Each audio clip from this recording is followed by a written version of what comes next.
performing arts. My name, as always, is Bryan M. Davis. I am talking to another group today. I'm talking to the Women's Playwright Collective.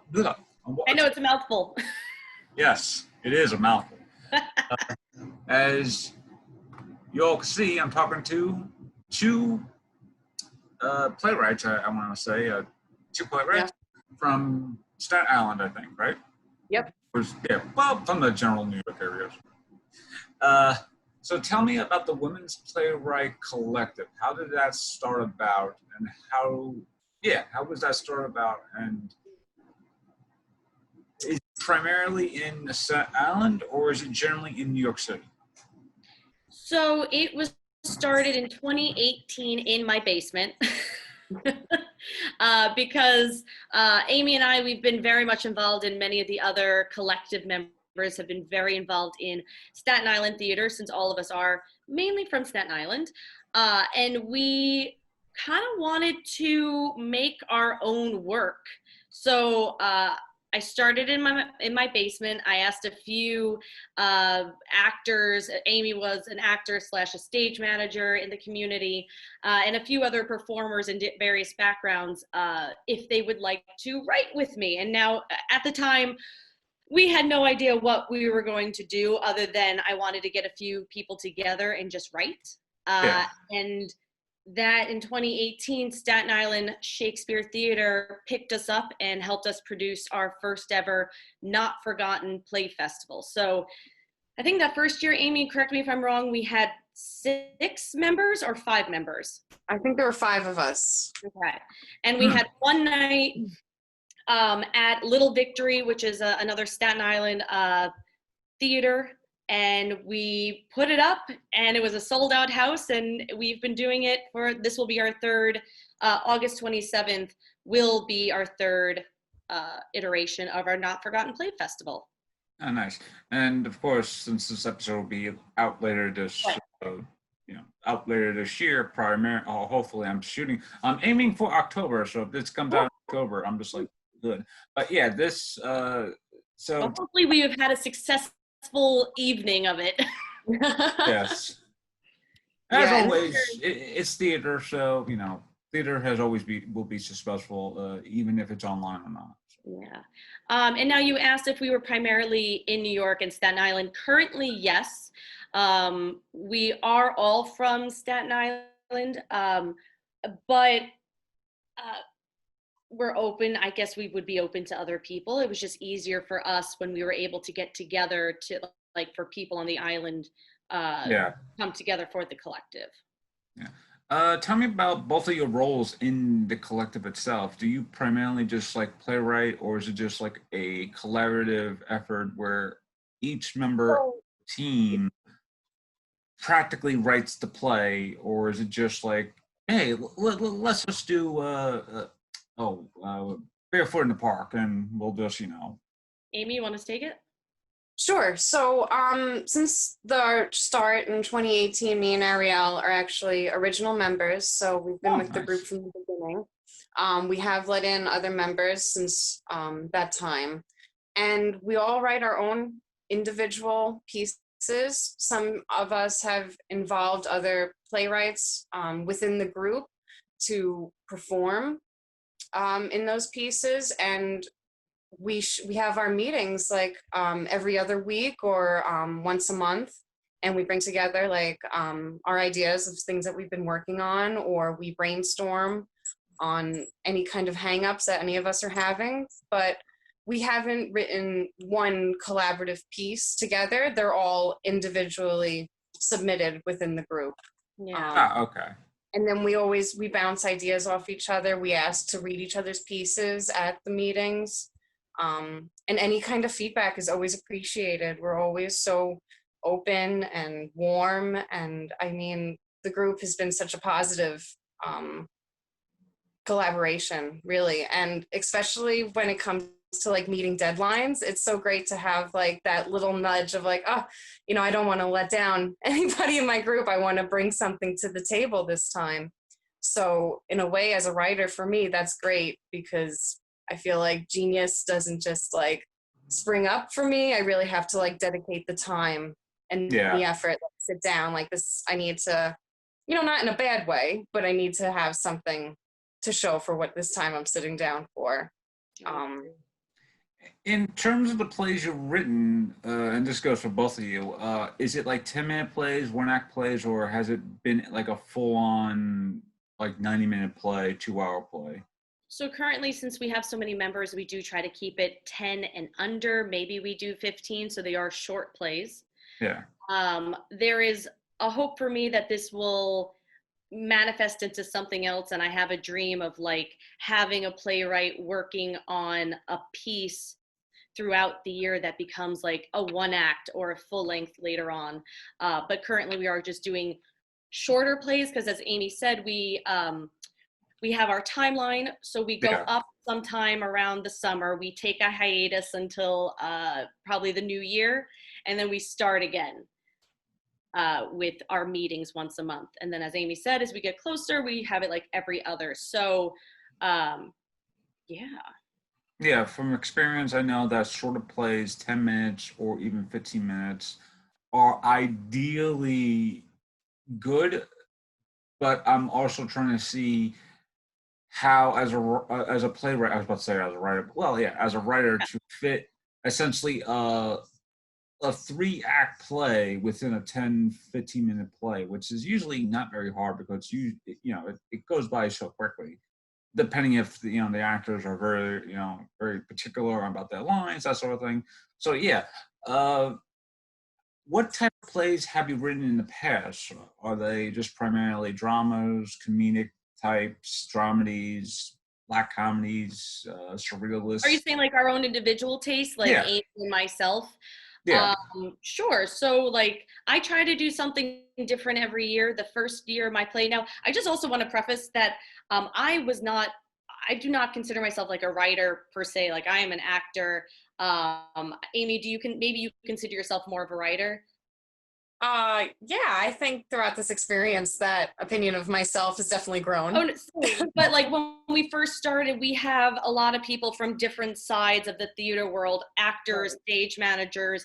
And then we have like one of our collective members has nothing to do with theater, but loves to write. And I wanted to give her an opportunity. So I wanted this collective, and we want this collective to be a place of opportunity.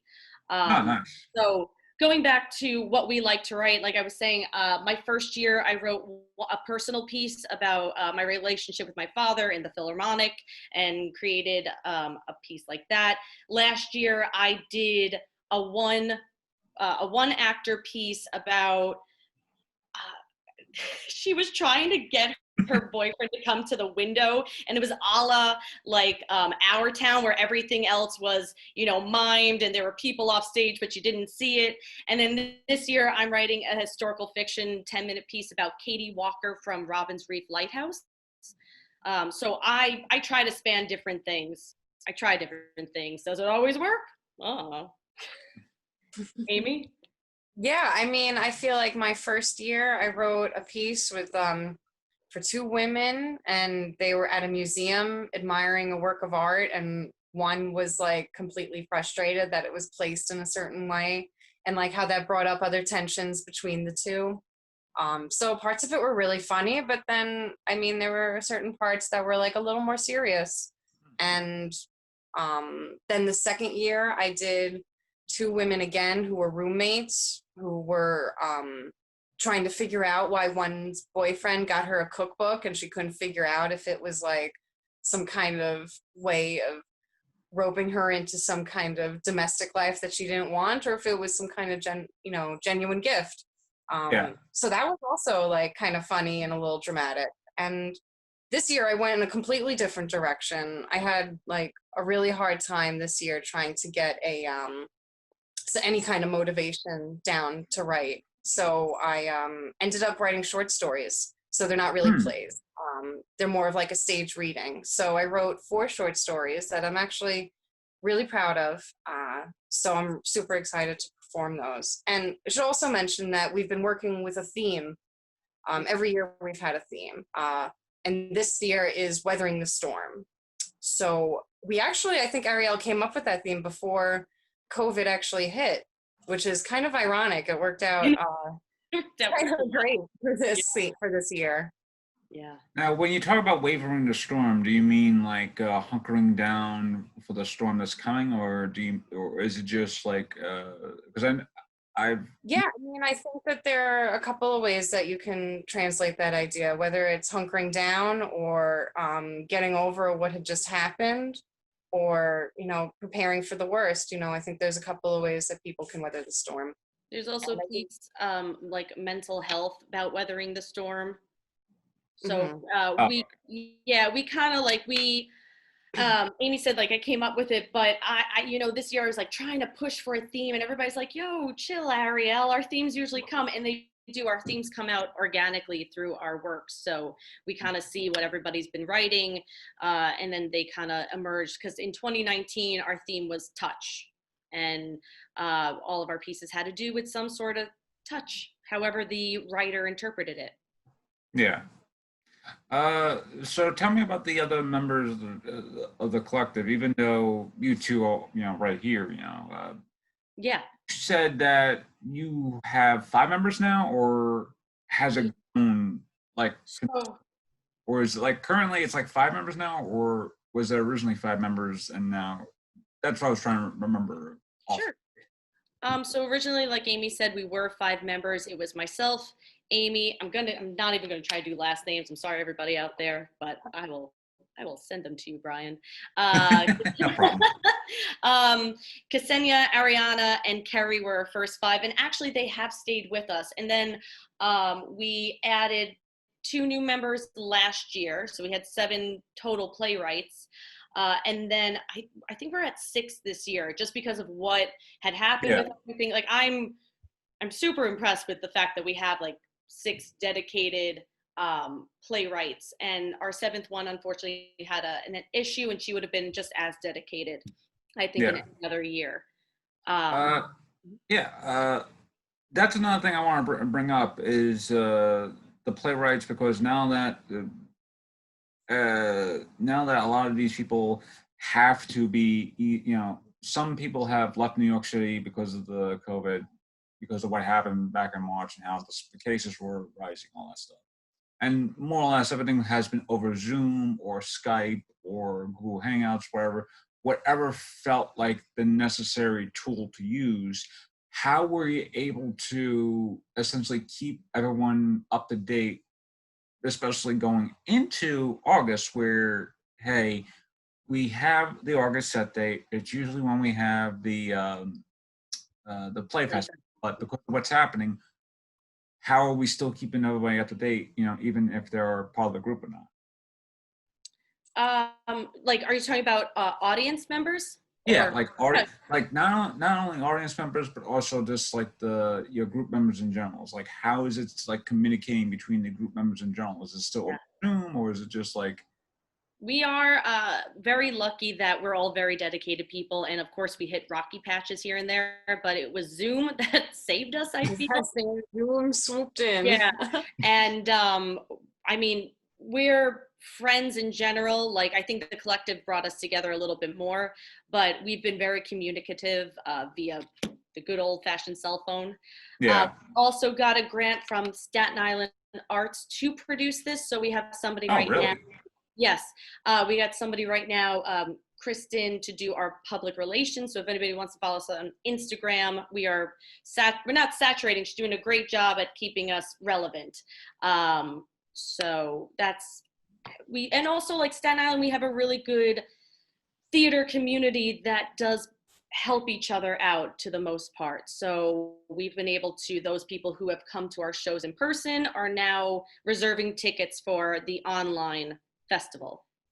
Yeah, speaking of Staten Island, I talked to another Staten Island group not so long ago, the Pressure Players, and Daniele Kogan and Jim Walsh, both of the Pressure Players. They briefly mentioned about how there is a Staten Island theater community, and how it is like literally a community, because Staten Island is like literally a small island that I know of.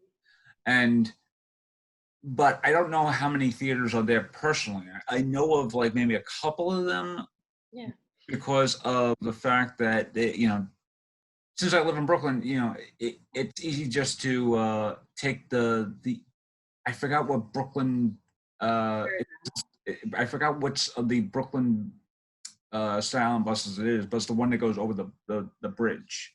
Mm-hmm. It's the one that it's the one on 86th Street and like maybe 4th Avenue. Yeah, I think it's the 63. I think not the B63, but the S something. It's 5-3. Yeah, it's like one of those.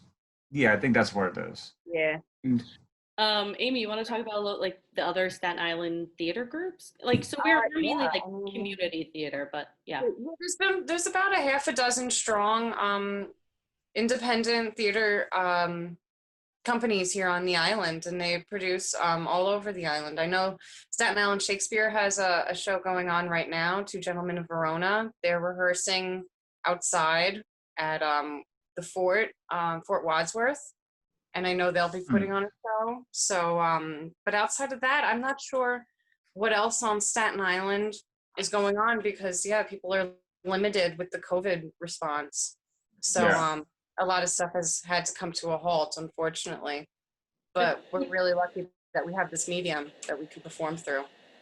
now you mentioned Ariel. You mentioned that the Staten Island Arts, Staten Island Arts benefited the thing. Did that happen previously, or was that just something that happened this year? So we got a premier grant last year, which really helped us out. We did, with that grant, we were able to do 2 live shows of our festival, the Second Play Festival, over at Snug Harbor. And we were lucky to have 2 full houses. So they definitely helped us. They didn't pay for it all. Like the grants aren't supposed to do that, of course, but they did pay for help us produce a great show. And then this year we were able to get another grant from them. We've just had to pivot a little bit of what we're going to use it for. Yeah. But we are, COVID. but SI Arts is really, they're so helpful about helping, collect mid-sized collectives like us to like larger groups to like smaller individual artists. They just want to see art flourish on Staten Island, which is super exciting. And there really are, they're wanting us to use the money to pay our artists. So, we can't pay everybody like a great amount, but we can thank our actors, and we can, since we're not doing our show in a theater, we are recording at a Snug Harbor again. So we're able to pay for lights and sound and somebody to record it all and to do a little bit of editing so it looks somewhat professional, more professional than just being on Zoom. So they've really helped us out. And last year we were able to take ticket sales and continue to produce what we're doing, which is very exciting. Will this be the first time you be in a theater since the outbreak, or have you been in a theater like just on ourselves? COVID? I haven't been in a theater since this happened. No. No, I work with a theater company on Staten Island, Illuminar Productions, and I've been doing theater, but like Amy said, not in a space. Okay. So this will be like a return to form for you, like literally, because you're returning back to a place that you need to be in, but there won't be any audience because of, just restrictions. Right. And we're actually recording in the same space that we had last year for performance. So it's actually kind of nice to be back in that space again. Yeah, very serendipitous. Yeah. I'm trying to remember what the question was, because I was like, what was my question? And then immediately just right out. Yeah. Speaking of going, tell me about how. Yeah, tell me about how, because of what happened with COVID and all that stuff. How have you been actually? Will there be plays that are reflected because of what's been happening, or will there just be plays that are sort of reflecting what's happening in the world right now, or will there be, or will there be just plays? Just plays. Yeah, I mean, I think that there's some pieces that speak directly to or direct reaction to the COVID crisis. And then I think there's some people who are a little more underlying and not as direct. But I mean, you can definitely make the parallels to what point they're making. And I know for me personally, I make some hint to it, but I don't directly mention anything about it. Yeah, we have one of our playwrights, Ariana, is also a teacher in a high school. So she's had to go through, I mean, Oh, everybody has, right? Amy's also a nurse, so. Yeah. But her play is reflecting on her students and what they were going through. And she actually worked with two of her students, almost like, what would you call them? Like, so, she was working off of them. She would Yeah. show them her play. They would give her feedback on the language, on what they feel like they're going through right now. So that was really cool, because I think that really did reflect the situation that she was in, that we were in a really yeah. way. I know for myself, I originally thought about Katie Walker before March, and so I was like, I wanted to remove myself a little bit from what was happening. I wanted to live in my little theater bubble for a little bit longer.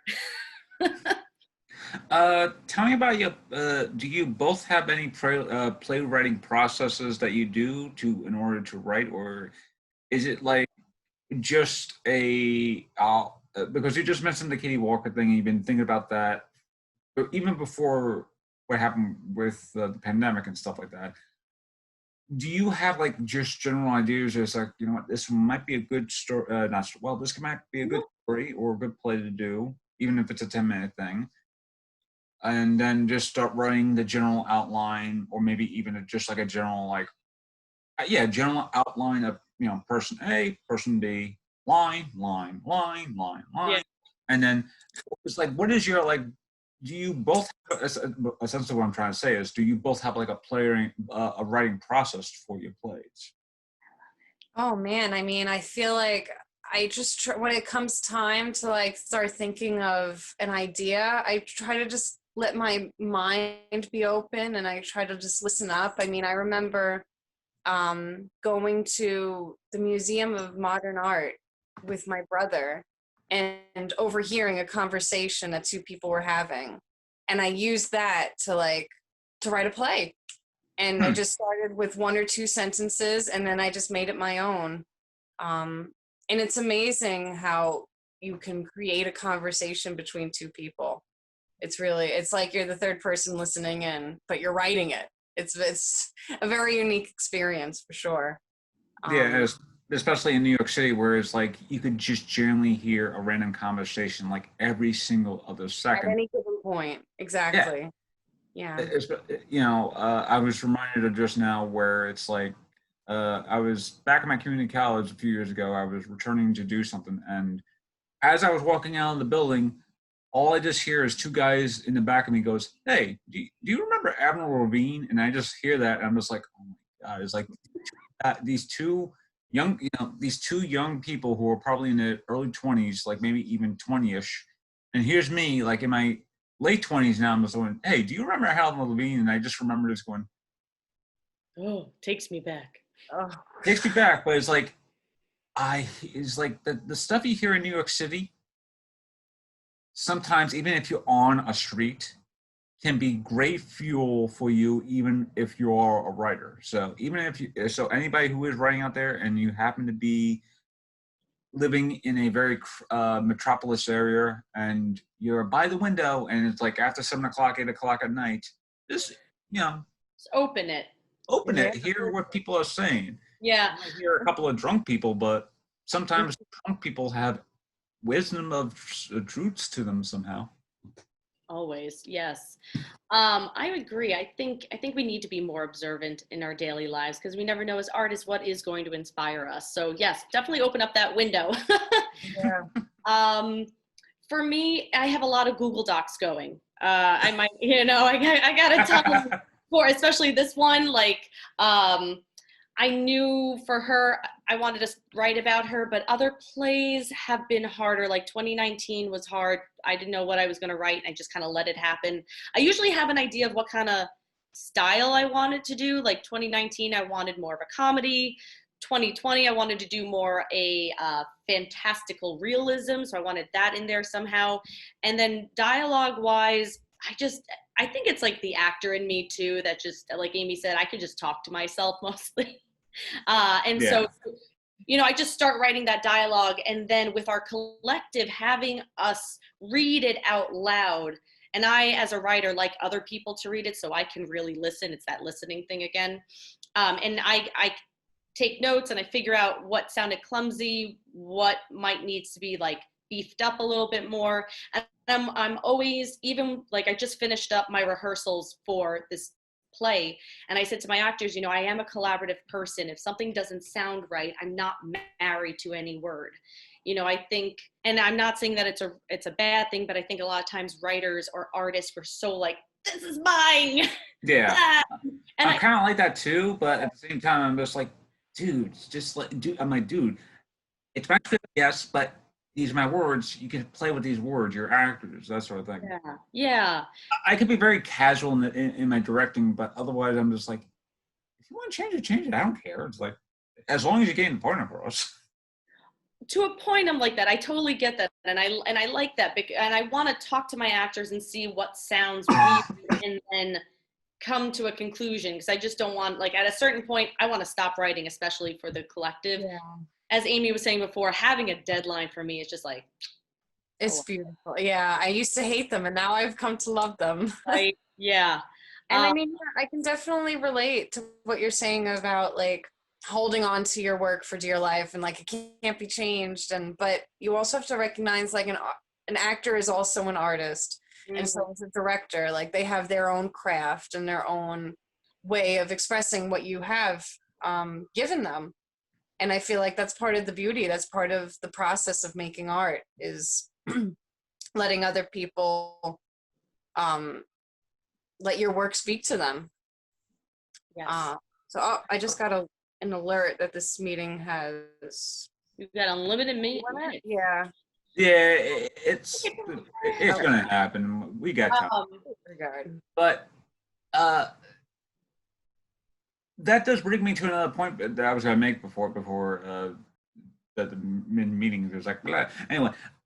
In terms of your plays, and in terms of having do you have other people directing the plays, or is it just it's my baby? No, it's like my baby. I'm gonna be directing this. That's another thing with the collective. What we wanted to do is just give people opportunities. So collective members are able to direct their own pieces. They're also able to go out and possibly find directors. My last two pieces, I've had different people direct them. This one I'm directing because I do like directing. That's another aspect that I enjoy.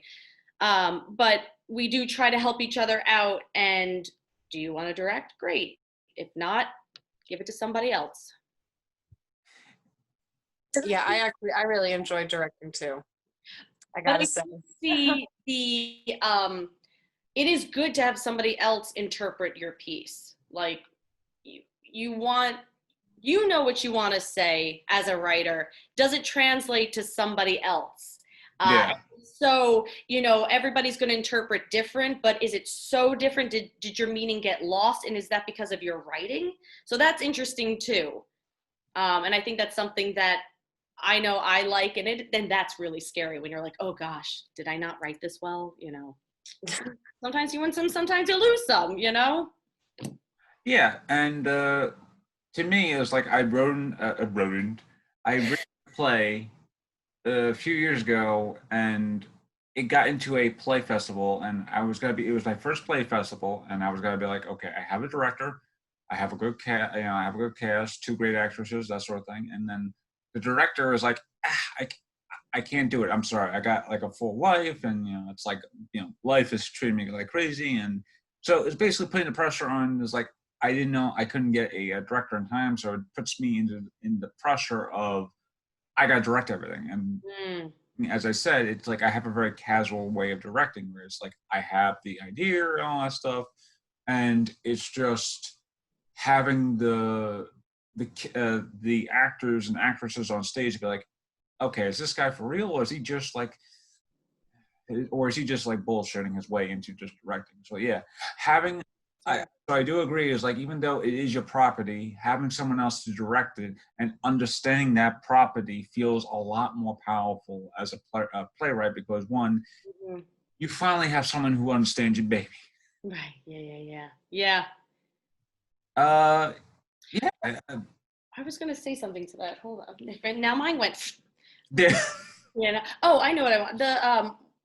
I think I said it before, like one of the things that we want as the collective is to allow us to explore different aspects of theater that we might not get the chance to do or don't have the chance to do always. So like some people might want to direct but not be able to do it in our community or outside our community. So I feel like this is almost like a good jumping off point. It's lower stakes, right? But we're still working towards a common goal of our festival.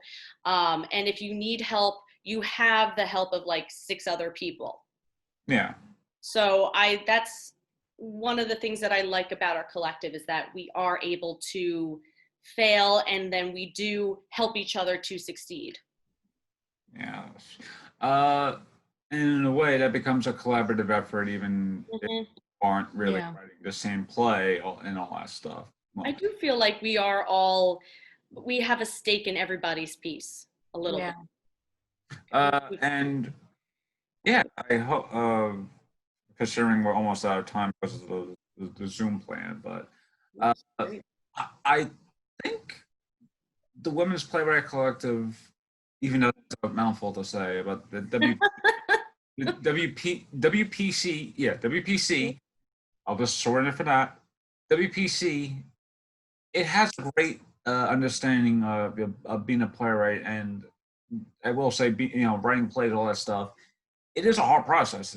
So having other people to read those plays and understanding those plays and saying, I like that, and having people actually being supportive 100%, it brings the notion of that, you know, there are other people who can, there are other playwrights who have the same mindset. It's just that, finding those people, especially now, it's going to be a lot more harder because, Yeah. Well, we are open. So I know we're almost out of time. I just want to say that, next year we're looking to expand our collective in some way, shape, or form. We have our website. I know it's a mouthful, womensplaywrightcollective.com. We are, there is a part of it that's like, if you want to join us, submit your stuff to us. And you just need to be, you don't need to be a playwright. Because again, I wasn't a playwright. Amy, you were?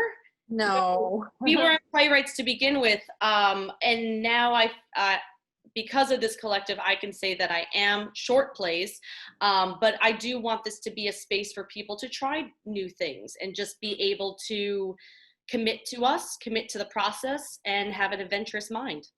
yeah. And in all fairness, it's like anyone can write a play. You don't have to have a background in playwriting or background in theater. As long as you have a background in just general storytelling, and you could have a background just watching soap operas just growing up, or have a background in just watching people on the street, that sort of thing. As long as you have a general way of telling a story, there's your story. And speaking of stories, I'm sorry, everybody, I'm broke as hell. I don't have a Zoom plan. I'm sorry, folks. Anyway, Ariel, Amy, it was a pleasure to talk to you both about the Women's Playwright Collective. By this point, their event has already happened, but I'm pretty sure you will have it online, right? Yep, check us out on our website. Clips will be up. Check us out on Instagram, WPC_Staten Island. All right, and everyone just keep safe, and as always, wear a damn mask.